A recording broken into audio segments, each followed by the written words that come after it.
Ya, salam Permira teman-teman sekalian. Kali ini kita kembali ke diskusi Permira bersama kali ini narasumber kita oleh dengan Agnes dan dimoderatori oleh Bung Rahmat.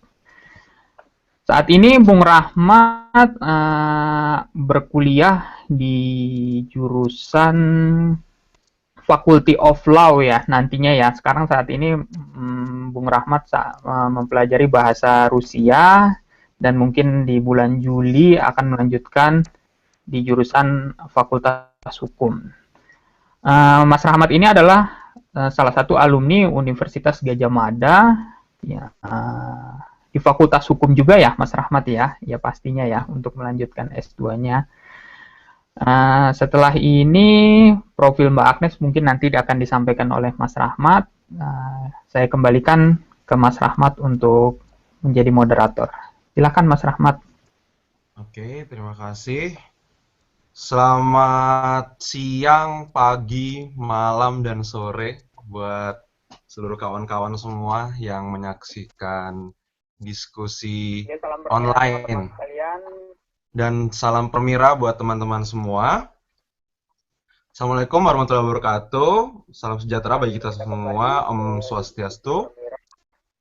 Sekarang kita akan mulai diskusi hari ini mengenai kebijakan Indonesia dalam menjawab tantangan dan peluang menjadi masyarakat ekonomi ASEAN 2015. Sebagai awalan, saya ingin memperkenalkan diri kembali. Nama saya Rahmati Putranto. Di sini narasumber kita adalah Mbak Agnes Harvelian, di mana beliau ini sedang menempuh pendidikan di Rusia juga, tepatnya di kota Vladivostok. Sekarang masih belajar bahasa Rusia bersama saya. Kita adalah satu angkatan yang berangkat bersama tahun 2014 kemarin. Dan nanti setelah potvak ini selesai, Agnes akan melanjutkan studinya untuk belajar hukum di kampus yang sama, Vladivostok. Nah, diskusi pada hari ini itu kenapa pada akhirnya ada diskusi hari ini? Karena sebentar lagi Permira akan melaksanakan suatu agenda yang besar, yaitu adalah simposium teman-teman di Eropa dan Amerika membahas masalah masyarakat ekonomi ASEAN 2015. Oleh karena itu, ini adalah diskusi pembuka atau ibaratnya sarapan pagi untuk teman-teman semua dalam mengkaji masalah terkait masyarakat ekonomi ASEAN, Ya, halo. khususnya dengan kaitannya sama Indonesia. Nah, sebentar, Agnes sudah masuk? Halo? Oke, sepertinya Agnes masih ada sedikit masalah teknis. Sebagai awalan, terkait masalah diskusi masyarakat ekonomi ASEAN hari ini, kita akan membahas beberapa poin penting. Yang pertama itu terkait sebenarnya apa masyarakat ekonomi ASEAN itu sendiri dan kapan masyarakat ekonomi ASEAN itu akan dilaksanakan. Konsep-konsep abstrak dasar inilah sebenarnya yang kita perlu bahas di awal ini supaya diskusi nanti menjadi jelas dan konkret. Karena ketika kita sebelum membahas substansi dari masyarakat ekonomi ASEAN itu, tapi kita belum paham sebenarnya apa itu konsepsinya dan kapan sih sebenarnya akan dilaksanakan, maka pembahasan selanjutnya akan menjadi pepesan kosong. Lalu setelah itu, kita juga akan membahas tentunya dampak dari penerapan masyarakat ekonomi ASEAN itu untuk Indonesia. Apakah memang sebenarnya bermanfaat atau malah menimbulkan bahaya seperti itu. Nah, di sini kita akan mengkaji lebih banyak mudorotnya atau lebih banyak manfaatnya seperti itu. Kita di sini diskusi bebas, maksudnya adalah siapapun bisa menyampaikan aspirasinya, menyampaikan idenya atau menyampaikan pertanyaannya supaya diskusi hari ini menjadi lebih bermanfaat untuk kita semua. Oke, kembali lagi kita cek bagaimana Mbak Agnes sudah masuk. Gimana? Sudah masuk ini, Mbak Agnes? Oke. Sudah masuk ya? Nah, sebagai informasi saja, eh, jika kita Semangat. membaca artikel di Tempo untuk sebagai awalan bahwa masyarakat ekonomi ASEAN ini akan dimulai setidaknya akhir dari tahun 2015, yang artinya berarti kita punya waktu kurang dari 10 bulan lagi untuk mempersiapkan mental, infrastruktur, dan segala macam untuk menghadapi masyarakat ekonomi ASEAN 2015. Ya, bagaimana Agnes? Sudah masuk? Halo? Halo Agnes?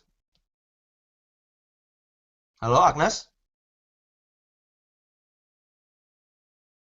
Mohon maaf sebelumnya, teman-teman yang menyaksikan diskusi hari ini, sepertinya terjadi permasalahan.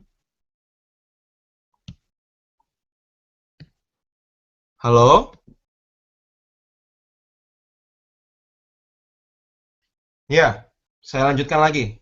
Jadi, masyarakat ekonomi ASEAN ini akan dilaksanakan dengan sangat seksama oleh seluruh negara anggota ASEAN, yaitu negara-negara Southeast Asian ya. Di situ mereka akan mulai melakukan beberapa hal yang menjadi implementasi dari masyarakat ekonomi ASEAN itu sendiri, seperti uh, aliran bebas barang, aliran di mana seseorang bisa bekerja dimanapun, bisa menjual barangnya dimanapun, bisa berinteraksi antar satu negara ke negara lain borderless atau tanpa batas, di mana sepertinya dunia yang kita kenal yang sepertinya hanya Indonesia saja itu akan menjadi sangat luas. Jadi ibaratnya kalau boleh dikatakan dengan sangat sederhana, dunia nanti ketika dunia perdagangan khususnya, bahkan bukan hanya perdagangan, terkait masalah sosial dan budaya juga, itu akan menjadi sangat-sangat borderless. Dunia yang kita kenal hanya dari Jakarta, Bogor, Bandung, Jabodetabek dan sekitarnya, Pulau Jawa, Sumatera, Kalimantan, dan lain-lainnya, itu akan menjadi lebih luas lagi, mencakup Filipina, Singapura, Malaysia, dan konsekuensinya adalah masyarakat Indonesia tidak lagi menjadi masyarakat Indonesia, tapi menjadi masyarakat dunia. Dan itu menjadi salah satu tantangan tersendiri yang kita hadapi sebagai warga-warga dari masyarakat ekonomi ASEAN. Bagaimana nih? Mbak Agnes sudah masuk? Kita tanya lagi. Mbak Agnes, halo? Mbak Agnes? Halo Agnes?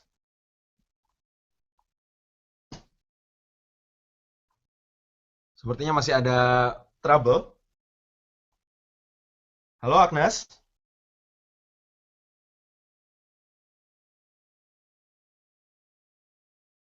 Ya, mungkin kita bisa bahas sedikit sambil menunggu Saudari Agnes masuk ke dalam diskusi pada hari ini. Untuk memulai membahas masalah masyarakat ekonomi ASEAN, kita juga bisa membahas tentang bahwa nantinya ketika masyarakat ekonomi ASEAN itu sudah terlaksana, selain tadi masyarakat menjadi borderless, menjadi satu warga negara dengan bangsa-bangsa yang lain yang ada di Asia Tenggara,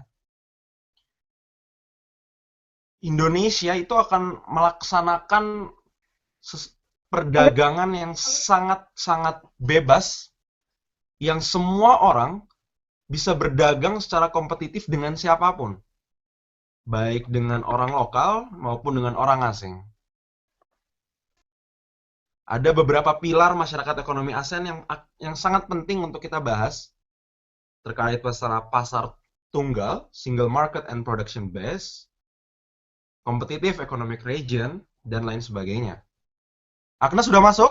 Udah. Ayo, Mat. Oke. Suaraku jelas nggak, Mat? Siap. Suara saya jelas, Mat? Sudah Oke. jelas. Ya. Oke. Ya. Bersyukur sekali Ya. Agnes sudah masuk. Oke, baik. Tadi kita sudah membahas beberapa hal introduction untuk masyarakat ekonomi ASEAN itu apa dan poin-poin pilar pentingnya lah seperti itu. Nah, mungkin kita mulai saja. Mungkin dari Agnes, ada pandangan terkait masalah apa sih sebenarnya masyarakat ekonomi ASEAN itu dan bagaimana Ya, konsepsinya itu. bismillahirrahmanirrahim.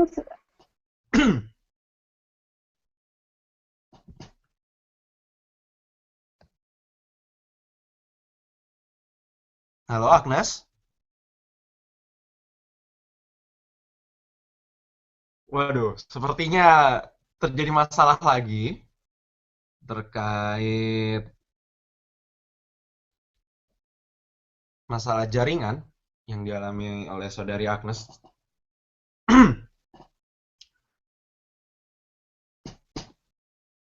Mohon maaf sebelumnya.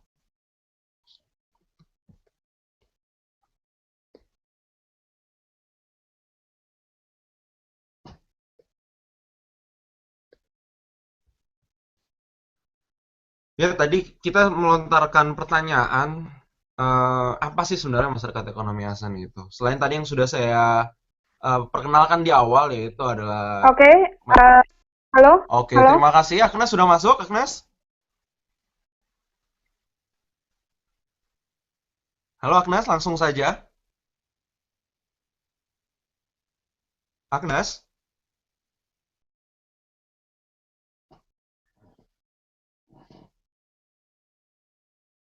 Agnes?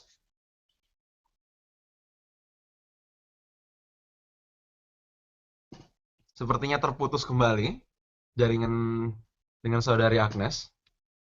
Ya, saya lanjutkan. Tadi sudah dijelaskan secara singkat dan sederhana apa itu sebenarnya masyarakat ekonomi ASEAN ketika itu adalah suatu kondisi di mana kawan-kawan atau warga negara di ASEAN itu menjadi warga negara yang lebih luas Halo? lagi. Eh, mohon maaf, Halo? ini putus ya. Iya ya. Oke, sudah masuk Agnes? Oke, udah. Baik, Ya, tadi saya berbicara. mengatakan. Ya, langsung saja dimulai. Ya, Bagaimana Mbak Agnes menurut pendapat Mbak Agnes? Oke. Berbicara tentang masyarakat ekonomi ASEAN, sebetulnya ini bukanlah barang lama lagi gitu ya, dalam tanda kutip. Mengapa saya katakan demikian? Karena dalam konsep hubungan internasional, dalam kerangka perjanjian yang dikhususkan untuk ekonomi, dalam kawasan ASEAN sendiri telah memiliki aneka ragam konsep yang dikhususkan untuk memperluas dan memfokuskan kawasan ASEAN memiliki daya saing yang lebih dalam bidang ekonomi. Sejak terbentuk tahun 1967 ya, ASEAN terbentuk, telah banyak sebetulnya kerjasama ASEAN yang memiliki cita yang baik ya, yang bagus, namun belum optimal dalam pelaksanaannya. Sebelum kita ngomongin sebenarnya masyarakat ekonomi ASEAN itu dari mana gitu ya, hingga tahun 2015 ini cukup masif isu ini diperbincangkan. Di ASEAN sendiri ya, embrio dari masyarakat ekonomi ASEAN saat ini pun itu bisa dilihat dari tahun sebelum masyarakat ekonomi ASEAN ini dicetuskan. Kita lihat ada AFTA, ya, ASEAN Free Trade Association, ada investment area, ASEAN Investment Area, lalu ada AFAS ya, ASEAN Framework Agreement on Service. Jadi banyak yang sudah diberikan dicetuskan ya oleh pemimpin-pemimpin ASEAN, khususnya dalam bidang ekonomi, dalam hal meningkatkan daya saing ASEAN. Nah, seperti itu. Lalu muncullah ASEAN Economic Community tahun 2015 yang embrio awalnya ya, ini dimulai dari 1976 pada Bali Concord 1. 1976 ya, di mana dikemukakan oleh Thaksin Sinawarta ya, dan juga Perdana Menteri Singapura, dari Singapura juga, untuk memberikan peluang bagi masyarakat ASEAN ya, dari negara-negara ASEAN, yuk kita coba fokuskan kembali tujuan dari ekonomi ini di luar dari AFTA, di luar dari perjanjian internasional lainnya. Apa bedanya gitu ya? Itu belum terjamah tahun 1976. Lalu kemudian krisis di ASEAN ya, terutama Asia Tenggara ya, tahun 97-98, Indonesia juga mengalami krisis itu, yang merupakan titik sejarah Indonesia bangkit pada saat itu. Ternyata juga dialami oleh beberapa di negara kawasan Asia Tenggara. Hingga muncullah konvensi ASEAN ya, atau lebih dikenal dengan Bali Concord II, tahun 2003, 7 sampai 8 Oktober. Hingga muncullah konsep ASEAN Economic Community ini untuk tahun 2020 kerangkanya. Walaupun sebenarnya di ibu kota Kamboja ini telah dilakukan sebelumnya 2 September.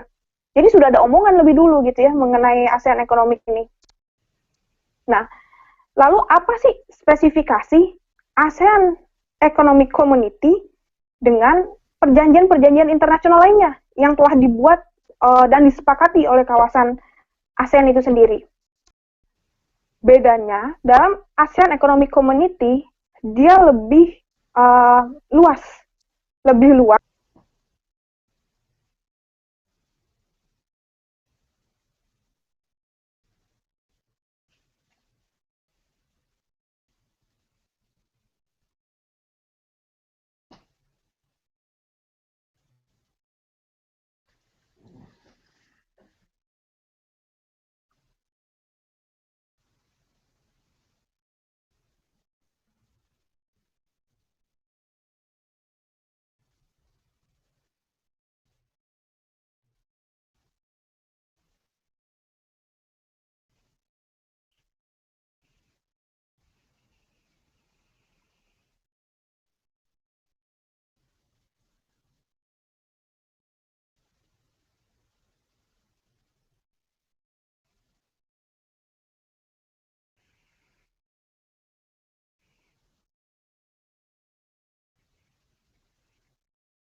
Halo Agnes, sepertinya Agnes terputus kembali. Iya, jadi tadi Agnes sudah menjelaskan sedikit banyak tentang bagaimana pada akhirnya masyarakat ekonomi ASEAN itu terbentuk.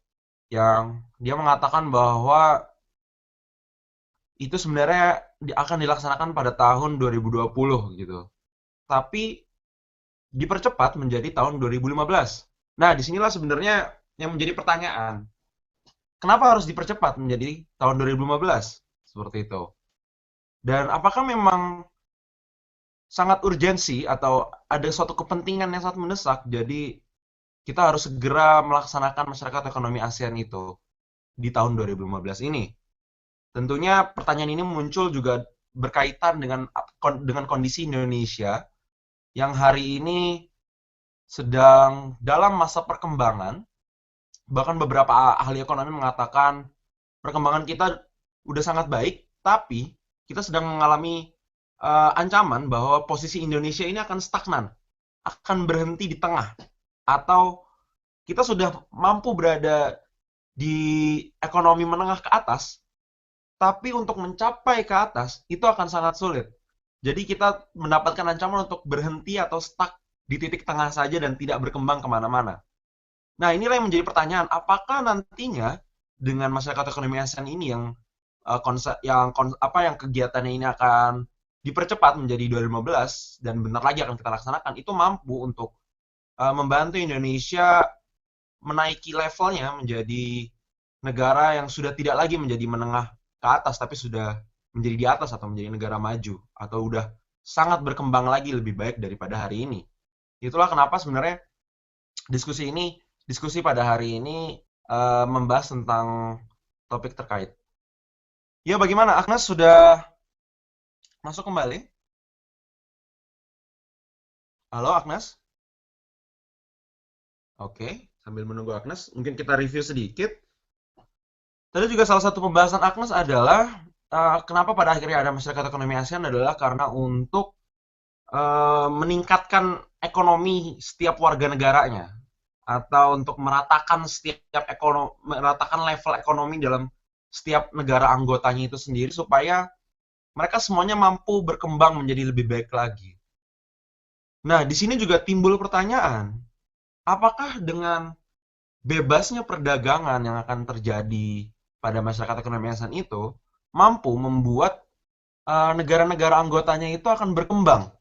Karena sebagaimana kita tahu, hampir sebagian besar negara-negara Asia Tenggara itu adalah negara-negara berkembang yang banyak backbone ekonominya itu disupport oleh UKM ya, atau SME, Small Middle Enterprises.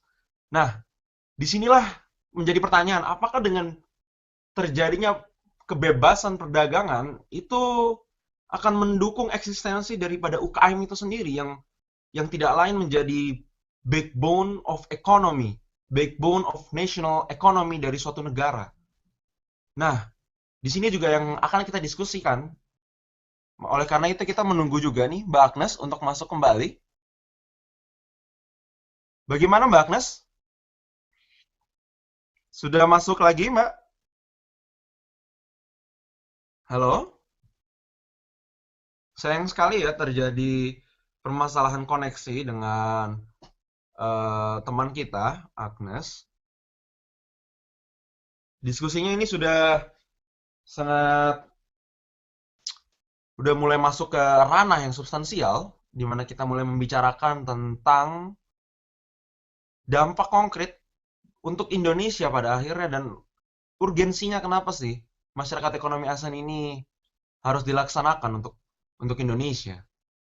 Dan apakah UKM itu nanti tidak akan tergerus dengan adanya perdagangan bebas, dengan masuknya modal-modal asing, dengan masuknya negara-negara tetangga yang ikut juga masuk dalam kompetisi perdagangan di tanah air.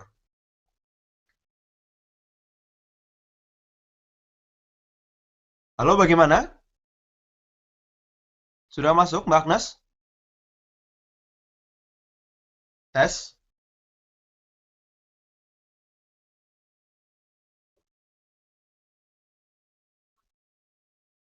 Oke, sambil menunggu Mbak Agnes juga, mungkin saya perlu membacakan sedikit banyak tentang cetak biru dari masyarakat ekonomi ASEAN itu sendiri, yang tadi sudah menjadi kelanjutan dari pertemuan-pertemuan para petinggi ASEAN. Yaitu ada 4 pilar penting yang menjadi fondasi terkait masalah masyarakat ekonomi ASEAN. Yang pertama adalah pasar tunggal dan basis produksi. Yang kedua adalah membangun kawasan ekonomi yang berdaya saing tinggi. Yang ketiga, membangun kawasan dengan ekonomi yang merata. Dan yang keempat, membangun kawasan dengan integrasi penuh terhadap perekonomian global. Nah, di sini terlihat sekali bahwa MEA akan membuat negara-negara anggota ASEAN menjadi sangat luas, menjadi borderless dalam hal perdagangan. Di mana mereka tidak lagi berdagang dengan teman-teman satu warga negaranya, tapi mereka akan berdagang dengan teman-teman warga negara lain. Bahkan bukan hanya tentang perdagangan, ini juga tentang jasa, tentang orang-orang yang memiliki keterampilan khusus di negara tetangga mampu bekerja juga di Indonesia. Seperti contohnya arsitek atau insinyur. Yang nantinya setelah MEA ini akan dilaksanakan,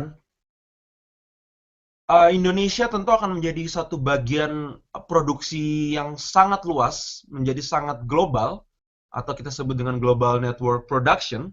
Indonesia akan menjadi bagian dalam hal tersebut, di mana para pengusaha atau para pengrajin-pengrajin produk di Indonesia tidak lagi memproduksi barang untuk Indonesia, tapi juga memproduksi barang untuk negara-negara yang lain, atau bisa jadi Indonesia juga hanya menjadi basis produksi saja, tapi dijualnya di negara lain. Sejatinya konsep tersebut bukan barang lama, memang benar seperti yang dikatakan oleh Agnes, itu sudah terjadi, bahkan sudah terjadi hari ini, seperti kita lihat bahwa banyak sekali pabrik-pabrik MNC, multinational company di Indonesia yang memproduksi barangnya di Indonesia, tapi menjualnya di luar negeri, seperti itu. Bagaimana Mbak Agnes, ingin masuk dengan suara saja? Jika mungkin menggunakan video terlalu sulit.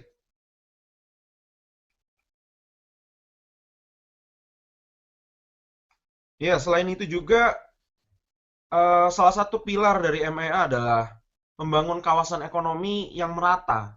Nah, di sini memang ditekankan dalam blueprint ASEAN Economic Community 2015 untuk peningkatan ekonomi di negara-negara ASEAN itu tidak lagi terpusat menjadi satu negara saja atau dua negara, tapi juga bisa merata di seluruh negara. Jadi katakanlah perkembangan ekonomi yang sangat baik yang terjadi di Singapura, itu bisa juga dirasakan di negara-negara yang lain seperti Filipina, Kamboja, Myanmar, dan termasuk juga Indonesia. Begitupun sebaliknya. Jadi harapannya dengan adanya kawasan ekonomi yang merata ini, maka secara tidak langsung tingkat kemiskinan di suatu negara mampu dapat direduksi presentasinya. Banyak hal yang menjadi faktor berpengaruhnya dua hal tersebut dalam penerapan MEA ini. Oleh karena itu sebenarnya kita sangat membutuhkan lagi Saudari Agnes untuk masuk dalam diskusi pada hari ini terkait masalah kebijakan ekonomi ASEAN, masyarakat ekonomi ASEAN itu, dan kaitannya sama kondisi Indonesia. Halo, Agnes? Selain itu, tadi saya katakan bahwa nantinya Indonesia akan menjadi satu bagian dari global network production, itu juga diamini oleh salah satu pilar dari masyarakat ekonomi ASEAN dalam blueprint yang mengatakan bahwa membangun kawasan dengan integrasi penuh terhadap perekonomian global. Nah, di sini memang MEA mempunyai tujuan bahwa intinya negara-negara itu sudah menjadi hanya administratif belaka lah. Tapi yang ada itu hanya suatu ikatan perdagangan yang sangat luas yang menjadikan kita ini menjadi suatu warga negara atau warga negara dunia atau global citizenship. Dimana ya itu tadi bahwa perdagangan itu tidak lagi terjadi hanya dalam satu negara atau dalam satu lokal saja, tapi udah menjadi internasional atau global production network itu tadi sendiri. Contohnya misalnya di Indonesia itu menjadi pusat pabrik dari mesin dari suatu mobil, lalu casingnya atau casesnya itu katakanlah di Thailand seperti itu. Lalu murnya ada di Filipina atau besinya diambil dari Malaysia, katakanlah misalnya seperti itu. Itu yang dimaksud dari Global Production Network, di mana semua ini saling interconnected, saling berkesinambungan antara peran satu negara ini terkait masalah produksi global itu sendiri. Bagaimana, Agnes sudah masuk dalam diskusi? Sepertinya masih terjadi permasalahan.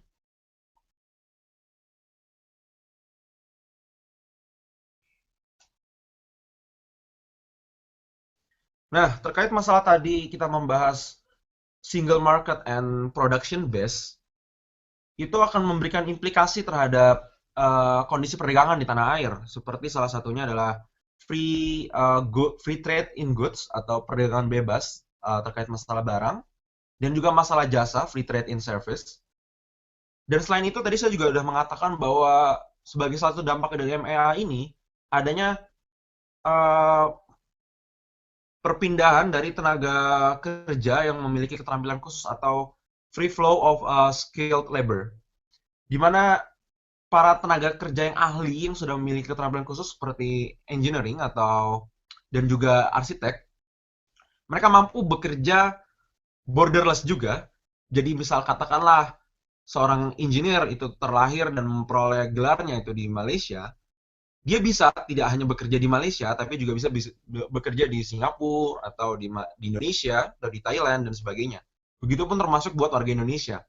Sebenarnya ini adalah hal positif yang kita dapatkan sebagai warga negara, karena sebagaimana kita tahu, Indonesia ini mengalami bonus demografi di mana para pemudanya itu presentasinya lebih besar daripada yang berumur sudah tua dan yang masih muda, atau kaum-kaum teman-teman yang dalam usia produktif itu sedang dalam presentasi yang besar-besaran di Indonesia. Dan ini adalah salah satu keunggulan yang harus bisa kita manfaatkan.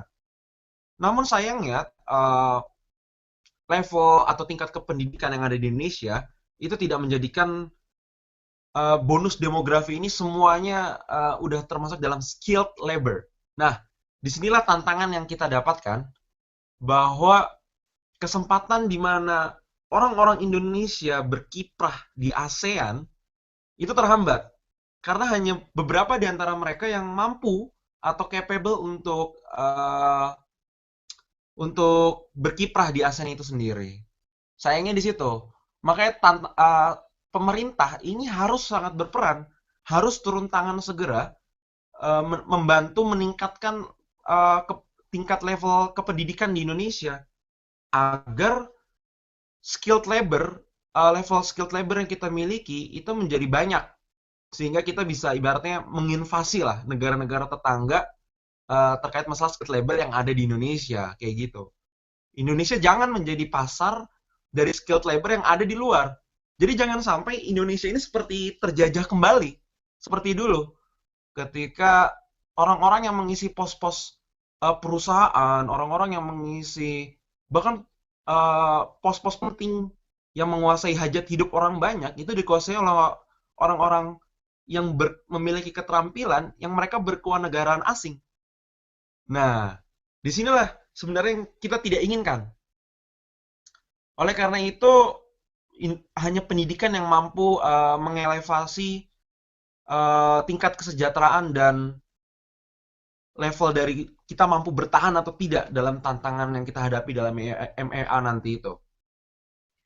Karena itu, percuma kita memiliki kesempatan untuk ada free flow of skilled labor, tapi sayangnya orang-orang di Indonesia belum semuanya atau tidak banyak yang menjadi skilled labor.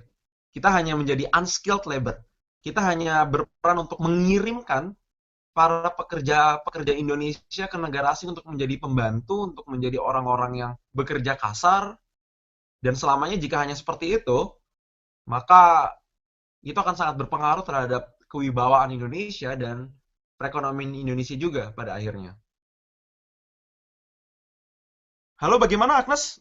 Sudah masuk?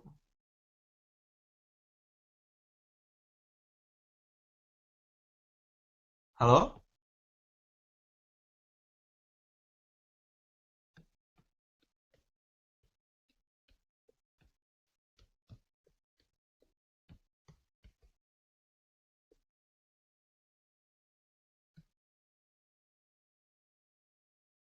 Ya, kita masih menunggu Mbak Agnes untuk masuk melanjutkan diskusi.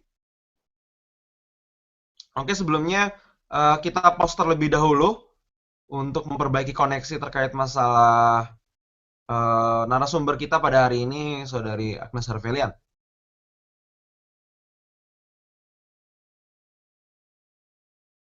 Oke, kita pause terlebih dahulu.